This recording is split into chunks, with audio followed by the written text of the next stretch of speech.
Olá, amigo do canal Dialeto Nerd, aqui Bruno, e hoje venho dar continuidade à tag 4 histórias que acho ótimas de personagens ou equipes.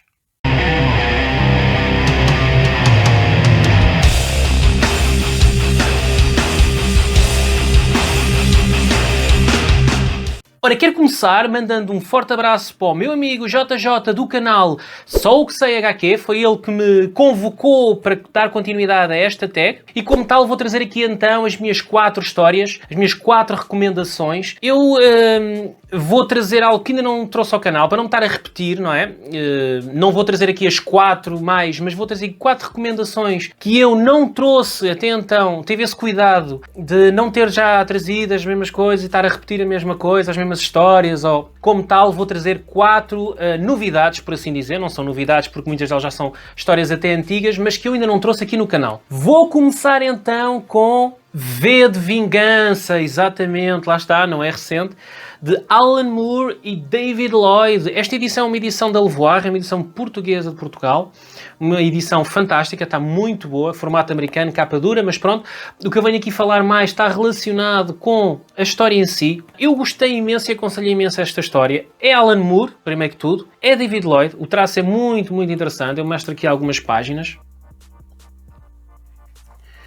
Isto tem um cariz, um cariz político que eu nem é muito o meu forte, não sou muito de sentir vinculado a esses aspectos, mas ele aqui é tratado de uma maneira, porque mais do que... Há um aspecto político que envolve a história, mas no seu cerne é os diálogos, é as pequenas coisas. Como diz aqui então, e vou passar aqui a ler a sinopse deste livro, a Inglaterra mergulhou num regime fascista depois de uma catastrófica guerra nuclear e todos os opositores ao poder instalado foram exterminados.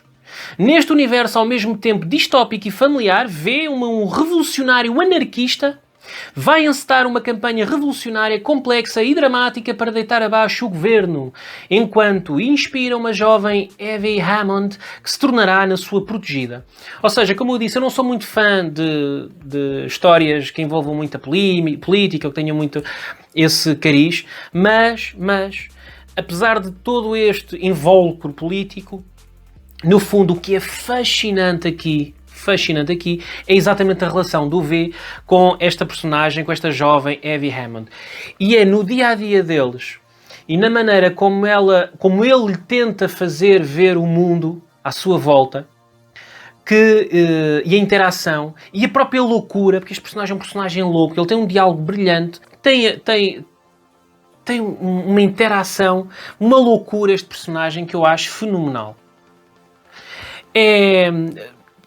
É Alan Moore, não é? Logo tem as suas tramas, não é? Tramas e retramas. Mas mais do que ter muito diálogo, como se vê, não tem muito balão, em vez de além de não ter muito diálogo, ou seja, não é cansativo, é mais uma leitura de introspeção, ou seja, é para nós lermos e assimilarmos o que está desenhado, que está um desenho fantástico de David Lloyd, para nós assimilarmos e tentar ficar imerso neste universo criado por Alan Moore. É uma leitura, para mim, obrigatória, é uma recomendação que eu faço fortemente, é uma leitura que eu não quero me adiantar em mais nada, porque acho que tem que ser apreciado página a página. Aqui deixo então V de Vingança. A minha próxima recomendação, história que eu acho maravilhosa, ótima, é Meu Amigo Dahmer. Também não tinha trazido aqui ainda, de Derf Buckderf, escrito e desenhado por ele. Esta história, este encadernado em capa dura, mas este é da Dark Side, este é Brasil, está em português do Brasil. Aqui nós temos um género de um livro de comentário. Derf Buckderf foi um colega de escola deste serial killer chamado Dahmer. E aqui ele conta, mais do que depois a sua progressão nos crimes, conta aquilo que ele sentia no dia-a-dia com este seu colega de escola, de turma, aquilo que ele sentia dele, aquilo que ele achava dele, se é que na altura já se percebia alguma loucura dentro dele, ou se simplesmente... E eles tentaram negá-lo, se calhar viam e tentavam negar pelos próprios, ou se realmente ele conseguiu mostrar ser uma pessoa normal no meio daquilo tudo e passar despercebido. Eu achei esta história deliciosa. Deliciosa? deliciosa, não é que seja magnífico, estamos a falar de um serial killer, nem daquilo que ele fez, obviamente. Mas a maneira como está transcrito aqui o dia-a-dia, no início, do pré-início quase, deste personagem, deste serial killer, e a maneira como é contada pelas pessoas que andavam à volta dele, daquilo que se apercebiam e não se apercebiam. Claro que ele fez aqui, não é só aquilo que ele via no dia-a-dia, ele depois fez um estudo intenso com familiares, com depois coisas que foram até relatadas depois de tudo aquilo que se passou, depois de ele ter sido preso e por aí fora. Acho que não estou aqui a dar nenhum spoiler. Ainda bem que isso aconteceu assim, que não houve mais, que ele foi apanhado a determinada altura, para não ter acontecido mais desgraças. Mas deixo aqui, assim, não é para toda a gente, obviamente. Não é para toda a gente, é preto e branco. Não é para toda a gente, obviamente. É para pessoas que gostem, primeiro, de documentários. Apesar disto ser uma história linear, é uma história como se fosse um conto, mas na realidade é baseado em fatos verdadeiros, não é? Em fatos verídicos. O traço também é outro aspecto, é um traço peculiar, por isso também aqui também não poderá não ser para toda a gente. E depois também é o tema em si. O tema não é um tema agradável, é um tema pesado.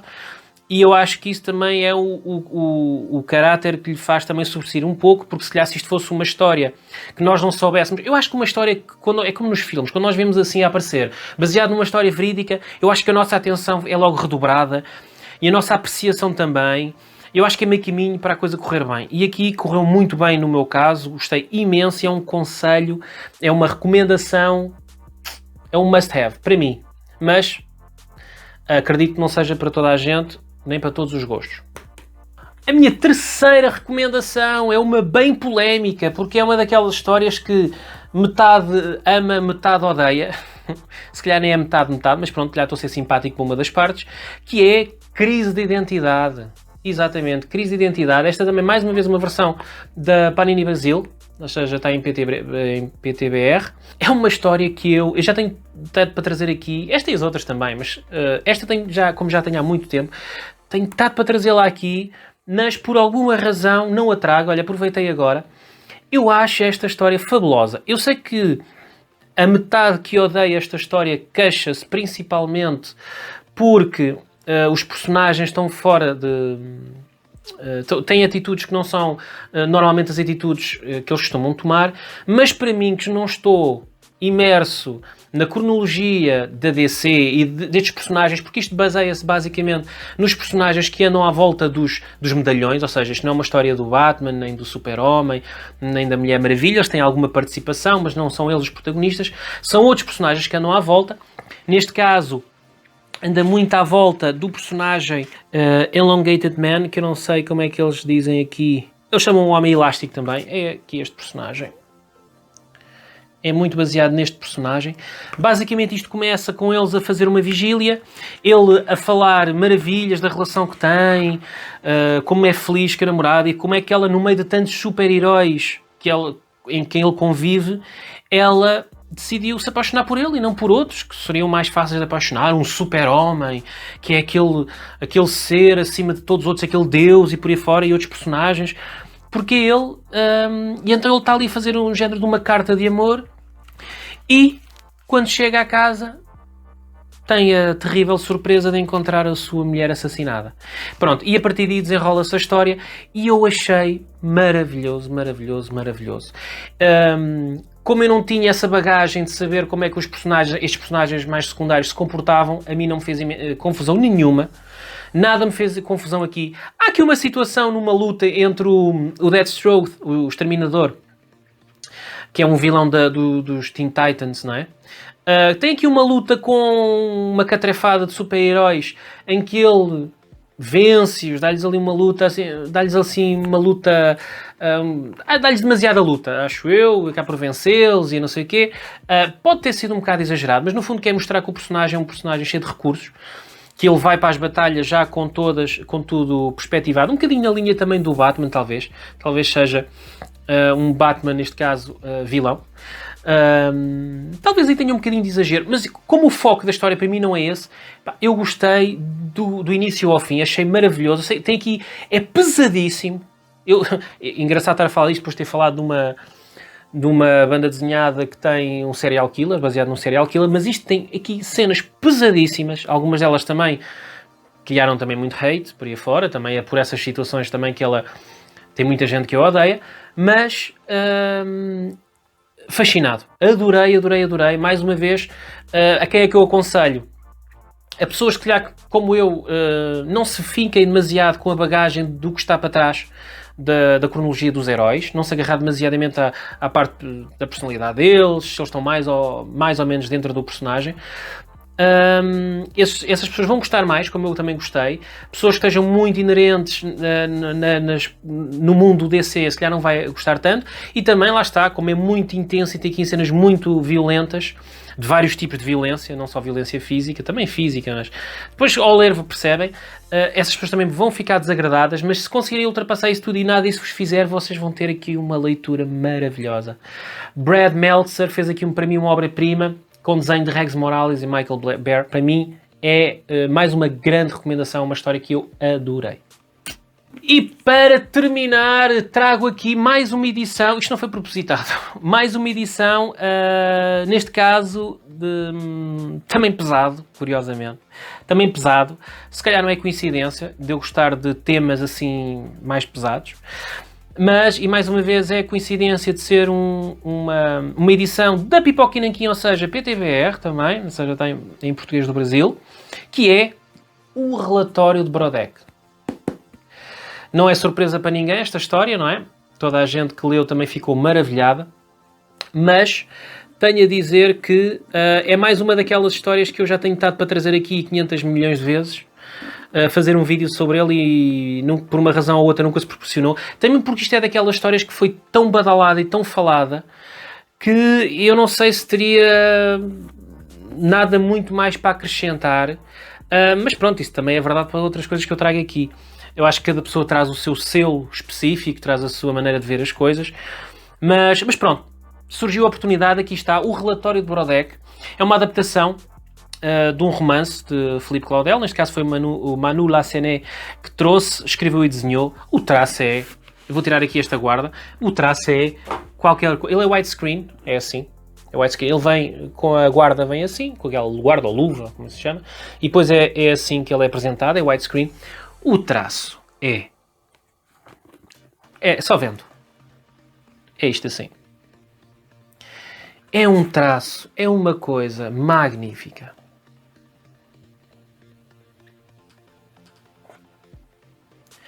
É qualquer coisa de maravilhoso. É qualquer coisa de maravilhoso.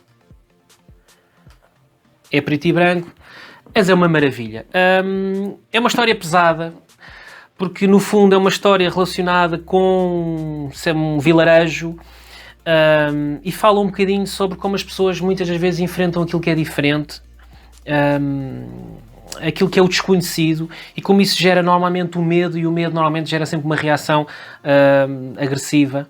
E então no fundo neste vilarejo eles recebem uma personagem bastante extravagante, mas bastante cordial e simpática. E esse excesso, tanto de extravagância como de simpatia e de interesse engraçado, que cria neles um receio e um medo do que é que aquela pessoa é, o que é que ela traz ali. Ele é um estrangeiro, é um estranho. Aquilo começa-se a desenvolver, e o que acontece é que esse personagem, esse estrangeiro, aparece assassinado. E é chamado, eu acho que ele é um escrivão, e daí o nome, o relatório de Brodeck. Ele é convocado para fazer então um relatório sobre tudo aquilo que se passou. Mas existe aqui um pau de dois bicos. Por que razão ele é convocado para escrever e por que razão é ele escolhido, e também de que forma é que as pessoas que o convocaram querem que o relatório seja feito, com que se é para contar os fatos verídicos ou se é para contar de outra forma. Tem aqui várias variantes. O próprio personagem do Brodeck é um personagem que traz o peso de ter vivido também a Segunda Guerra Mundial e tudo aquilo que aconteceu do lado pesado. Ou seja, isto é uma história muito, muito visceral, muito pesada, mas é deliciosamente contada Não é, mais uma vez, como tem um traço tão fabuloso, também não tem muito balão, porque é mesmo para interpretar quadro a quadro e quase saborear quadro a quadro. É uma autêntica maravilha das maravilhas. Vou deixar aqui mais uma imagem, mais um quadro, porque isto é simplesmente magnífico. E não podia fazer um vídeo com recomendações e não trazer esta recomendação. Isto é obrigatório para quem gosta, para quem, mais uma vez, é mesmo quem pode não gostar, quem se calhar não... Olha, quem não apreciou Mouse, por exemplo, quem achou muito violento, muito pesado, psicologicamente Mouse, ou esse tipo de obras, se calhar também não vai apreciar. De resto, eu acho que isto é quase unânime. Qualquer pessoa vai amar esta obra. Deixo aqui a minha última recomendação. E pronto, terminou este vídeo tag. Eu vou aqui nomear então agora 2 canais para dar seguimento. Vou nomear então o Cenas Awesome, canal, e também Station Comics, passa a bola para eles. E se gostaste deste vídeo, subscreve o canal se não fores subscrito. Eu não percebo como é que não és subscrito de um canal tão maravilhoso e que traz aqui conteúdo tão fantástico. Peço também para seguir o meu Instagram, tem lá sempre aqueles vídeos de eu a receber os meus livros e ali o meu primeiro impacto. Segue também os meus links se quiseres fazer estas compras, destas recomendações ou outras coisas que queiras comprar. Utiliza os links para ajudares o canal a crescer e partilha, comenta, dá like. Até mais.